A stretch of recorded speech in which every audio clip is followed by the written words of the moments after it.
हरतालिका तीज व्रत कथा सुनने मात्र से मिले व्रत पूजा का फल। ओम नमः शिवाय। शिव पार्वती की कथा। एक बार भगवान शिव ने पार्वती जी को उनके पूर्व जन्म का स्मरण कराने के उद्देश्य से इस व्रत के महात्म्य की कथा कही थी।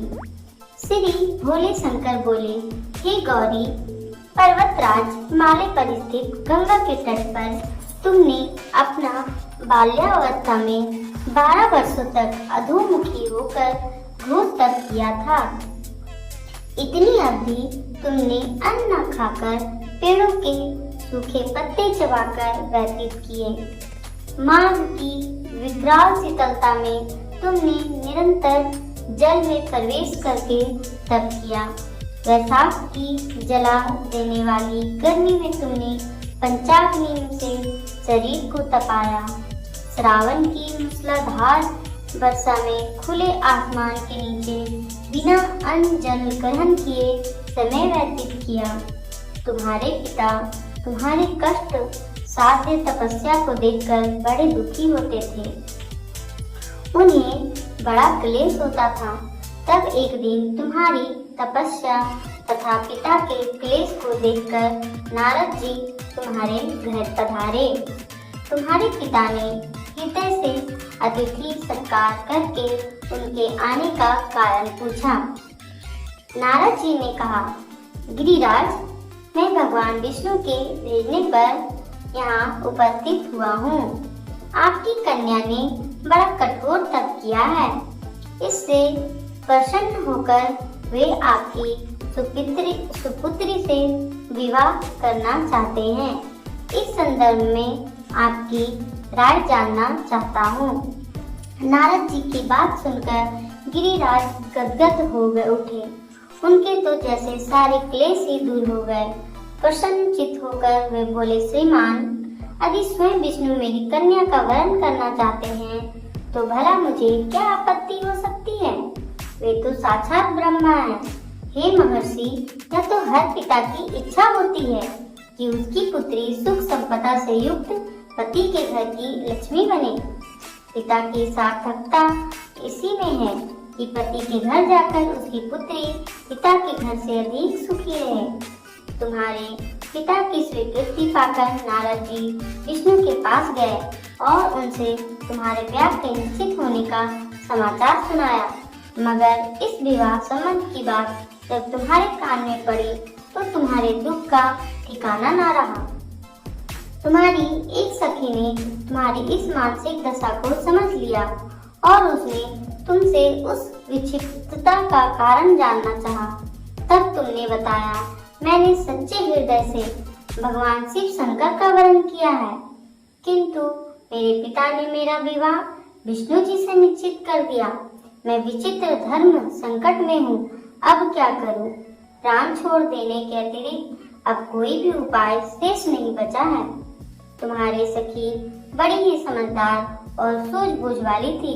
उसने कहा, सखी, प्राण त्यागने का इसमें कारण ही क्या है? संकट के मौके पर धैर्य से काम लेना चाहिए। नारी के जीवन की सार्थकता इसी में है कि पति रूप में हृदय से जिसे एक बार स्वीकार कर लिया, जीवन पर्यंत उसी से निर्वाह करे। सच्ची आस्था और एक निष्ठा के समस्त तो ईश्वर को भी समर्पण करना पड़ता है। मैं तुम्हें घनघोर जंगल में ले चलती हूँ, जो साधना स्थली भी हो, और जहाँ तुम्हारे पिता तुम्हें खोज भी ना पाए, वहाँ तुम साधना में लीन हो जाना। मुझे विश्वास है कि ईश्वर अवश्य तुम्हारी सहायता करेंगे। तुमने ऐसा ही किया। तुम्हारे पिता तुम्हें घर पर ना पाकर बड़े दुखी तथा चिंतित हुए। वे सोचने लगे कि तुम जाने कहाँ चली गई। मैं विष्णु जी से उसका विवाह करने का प्रण कर चुका हूँ। यदि भगवान विष्णु बारात लेकर आ गए और कन्या घर पर ना हुई तो बड़ा अपमान होगा। मैं तो कहीं मुंह दिखाने के योग्य भी नहीं रहूंगा। ये सब सोचकर गिरिराज ने जोर शोर से तुम्हारी खोज शुरू करवा दी। इधर तुम्हारी खोज होती रही और उधर तुम अपनी सखी के साथ नदी के तट पर एक गुफा में मेरी आराधना में लीन थी। भाद्रपद शुक्ल तृतीया को हस्त नक्षत्र था। उस दिन तुमने रेत के शिवलिंग का निर्माण करके वध किया। रात भर मेरी स्तुति के गीत गाकर जागी। तुम्हारे इस कष्ट साध्य तपस्या के प्रभाव से मेरा आसन डोलने लगा। मेरी समाधि टूट गई। मैं तुरंत तुम्हारे समक्ष जा पहुंचा और तुम्हारी तपस्या से प्रसन्न होकर तुमसे वर मांगने के लिए कहा। तब अपनी तपस्या के फलस्वरूप मुझे अपने समक्ष पाकर तुमने कहा, मैं हृदय से आपको पति के रूप में वरण कर चुकी हूँ। यदि आप सचमुच मेरी तपस्या से प्रसन्न होकर आप यहाँ पधारे हैं तो मुझे अपनी अर्धांगिनी के रूप में स्वीकार कर लीजिए। तब मैं तथास्तु कहकर कैलाश पर्वत पर लौट आया। प्रातः होते ही तुमने पूजा की समस्त सामग्री को नदी में प्रवाहित करके अपनी सहेली सहित व्रत का पालना किया। उसी समय अपने मित्र, बंधु व दरबारियों सहित गिरिराज तुम्हें खोजते खोजते वहां आ पहुँचे और तुम्हारी इस कष्ट साध्य तपस्या का कारण तथा उद्देश्य पूछा। उस समय तुम्हारी दशा को देखकर गिरिराज अत्यधिक दुखी हुए और पीड़ा के कारण उनकी आंखों में आंसू उमड़ आए थे। तुमने उनके आंसू पोंछते हुए विनम्र स्वर में कहा, पिताजी, मैंने अपने जीवन का अधिकांश समय कठोर तपस्या में बिताया है। मेरी इस तपस्या का उद्देश्य केवल यही था कि मैं महादेव को पति के रूप में पाना चाहती थी। आज मैं अपनी तपस्या की कसौटी पर खरी उतर चुकी हूँ। आप क्योंकि विष्णु जी से मेरा विवाह करने का निर्णय ले चुके थे, इसलिए मैं अपने आराध्य की खोज में घर छोड़कर चली आई। अब मैं आपके साथ इसी शर्त पर जाऊंगी कि आप मेरा विवाह विष्णु जी से ना करके महादेव जी से करेंगे। गिरिराज मान गए और तुम्हें घर ले गए। कुछ समय के पश्चात शास्त्रोक्त विधि विधान पूर्वक उन्होंने हम दोनों को विवाह सूत्र में बांध दिया। हे पार्वती, भाद्रपद की शुक्ल तृतीया को तुमने मेरी आराधना करके जो व्रत किया था, उसी के फलस्वरूप मेरा तुमसे विवाह हो सका।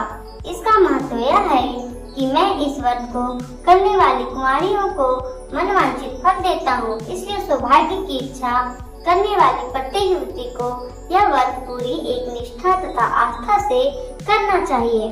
तो सखियों, दोस्तों, आपको ये कहानी सुनकर अच्छी लगी होगी तो हमारे चैनल को सब्सक्राइब करें। और धन्यवाद दोस्तों, हमारी पूरी कहानी को सुनने के लिए।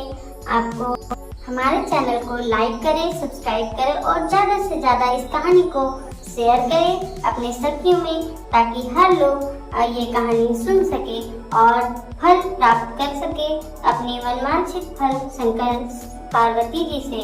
तो ओम नमः शिवाय।